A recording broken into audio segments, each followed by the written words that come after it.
बिहार के शिक्षकों के लिए एक बड़ी खबर है। अब छुट्टी लेना हो गया है पहले से कई ज्यादा आसान। एक नई ऑनलाइन प्रणाली शुरू की गई है जो पूरी प्रक्रिया को ही बदल देगी। चलिए देखते हैं कि ये नया सिस्टम असल में काम कैसे करता है। छुट्टी लेनी हो और दफ्तरों के चक्कर काटने पड़े, इस परेशानी से तो कई शिक्षक गुजरे होंगे, है ना। लेकिन अब इस झंझट का एक डिजिटल इलाज आ गया है। तो चलिए देखते हैं कि पहले क्या होता था और अब क्या बदल गया है। पुराने ऑफलाइन तरीके को तो भूल ही जाइए।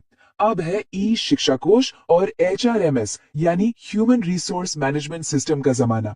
इसका सबसे बड़ा फायदा, कहीं से भी अप्लाई कर सकते हैं और रियल टाइम में देख सकते हैं कि आपकी एप्लीकेशन का क्या हुआ। मतलब पूरी पारदर्शिता, और साथ में समय और मेहनत की भी भारी बचत। अच्छा, अब सीधे अप्लाई करने के प्रोसेस पर जाने से पहले ये जानना बहुत जरूरी है कि इन नए नियमों के तहत आपको कौन कौन सी छुट्टियां मिल सकती हैं। तो देखिए, इस नई प्रणाली में कई तरह की छुट्टियां हैं। महिला शिक्षकों के लिए 6 महीने की मैटरनिटी लीव और 2 साल तक की चाइल्ड केयर लीव का ऑप्शन है। और अच्छी बात यह है कि ये दोनों पेड लीव हैं। पुरुष शिक्षकों को 15 दिन की पैटर्निटी लीव मिलती है, और अगर सेहत ठीक ना हो तो 180 दिनों तक की मेडिकल लीव भी ले सकते हैं। और अब ये जो नंबर स्क्रीन पर है 300, ये क्या है? ये है आपकी अर्न्ड लीव, यानी वो छुट्टियां जो आप काम करके कमाते हैं। आप 300 दिनों तक की अर्न्ड लीव जमा कर सकते हैं और रिटायरमेंट के टाइम पर इन छुट्टियों के बदले आपको कैश मिलता है। ये शिक्षकों के लिए एक बहुत बड़ा फाइनेंशियल बेनिफिट है। तो फिर देर किस बात की?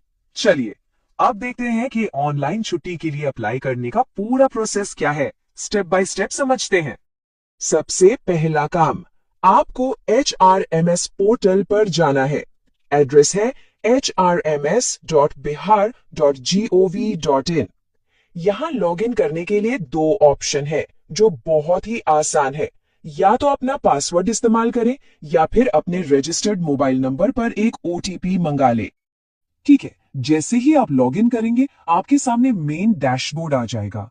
अब यहां आपको दाईं तरफ एक सेल्फ सर्विस का बटन दिखेगा, बस उसी पर क्लिक कर देना है। सेल्फ सर्विस भी क्लिक करते ही एक मेन्यू खुलेगा। उसमें आपको कई ऑप्शन दिखेंगे, लेकिन आपको ढूंढना है लीव रिक्वेस्ट का ऑप्शन और उसे सिलेक्ट कर लेना है। इसके बाद सीधा आपके सामने छुट्टी का एप्लीकेशन फॉर्म खुल जाएगा। यहाँ पर आपको कुछ बेसिक जानकारी भरनी है, जैसे कि किस तरह की छुट्टी चाहिए, किस तारीख से किस तारीख तक चाहिए और छुट्टी लेने की वजह क्या है। अब यहाँ एक बहुत जरूरी बात है, इसे ध्यान से समझिएगा। फॉर्म भरने के बाद सीधे सबमिट नहीं करना है। पहले सेव एज ड्राफ्ट बटन पर क्लिक करके इसे सेव कर लीजिए। ऐसा करते ही आपको स्क्रीन पर एक सक्सेस मैसेज दिखेगा और साथ में एक रेफरेंस नंबर भी मिलेगा। इस नंबर को कहीं नोट कर लीजिए, ये बाद में स्टेटस ट्रैक करने के काम आएगा। ओके, अब आता है फाइनल स्टेप। अगर कोई डॉक्यूमेंट अटैच करना है, जैसे मान लीजिए मेडिकल लीव के लिए डॉक्टर का सर्टिफिकेट, तो वो यहीं पर अटैच होगा। इसके बाद अपनी अप्रूविंग अथॉरिटी, यानी जो भी आपकी छुट्टी मंजूर करेंगे, उन्हें सिलेक्ट कीजिए और फॉरवर्ड बटन दबा दीजिए। बस हो गया काम। तो एप्लीकेशन तो सबमिट हो गई, लेकिन अब आगे क्या होगा? आपकी छुट्टी अप्रूव हुई या नहीं, ये कैसे पता चलेगा? चलिए अब इस प्रोसेस पर भी एक नजर डाल लेते हैं। ये सवाल तो मन में आएगा ही कि भाई मेरी छुट्टी का क्या हुआ, मंजूर हुई या नहीं। ये प्रोसेस भी एकदम सिंपल और ट्रांसपेरेंट है। जो आपके हेड टीचर या प्रिंसिपल हैं, वो अपने HRMS अकाउंट में लॉग इन करते हैं। उनके डैशबोर्ड पर ही सारी पेंडिंग लीव रिक्वेस्ट दिखने लगती है। वो आपकी एप्लीकेशन को देखते हैं और अगर कोई रिमार्क लिखना हो तो वो लिखकर उसे अप्रूव या रिजेक्ट कर सकते हैं।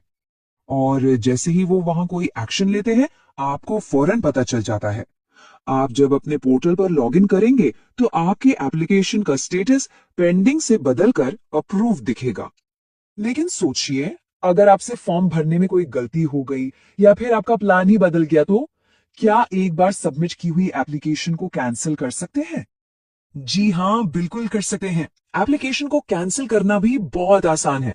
इसके लिए आपको ई शिक्षा कोश मोबाइल ऐप का इस्तेमाल करना होगा। बस ऐप खोलिए, मार्क लीव सेक्शन में जाइए, वहां कैंसिल लीव का ऑप्शन चुनिए, अपनी छुट्टी वाली एंट्री ढूंढिए और कैंसिल पर क्लिक करके कंफर्म कर दीजिए। एकदम सिंपल। तो चलिए, अब तक हमने जो भी समझा उसके सबसे जरूरी पॉइंट्स को एक बार फटाफट रिवाइज कर लेते हैं। तो कुल मिलाकर बात यह है कि छुट्टी लेने का पूरा प्रोसेस अब ऑनलाइन हो गया है, जो बहुत ही सुविधाजनक है। HRMS पोर्टल से आप अप्लाई कर सकते हैं, स्टेटस ट्रैक कर सकते हैं, सब कुछ मैनेज कर सकते हैं। ये बस 6 आसान स्टेप्स की एक सिंपल सी प्रक्रिया है। और हाँ, अगर जरूरत पड़े तो एप्लीकेशन को आसानी से कैंसिल भी किया जा सकता है। ये नई ऑनलाइन प्रणाली वाकई एक बहुत अच्छा कदम है, लेकिन ये हमें एक बड़े सवाल पर सोचने के लिए भी प्रेरित करता है। टेक्नोलॉजी का इस्तेमाल करके और किन तरीकों से बिहार के शिक्षकों को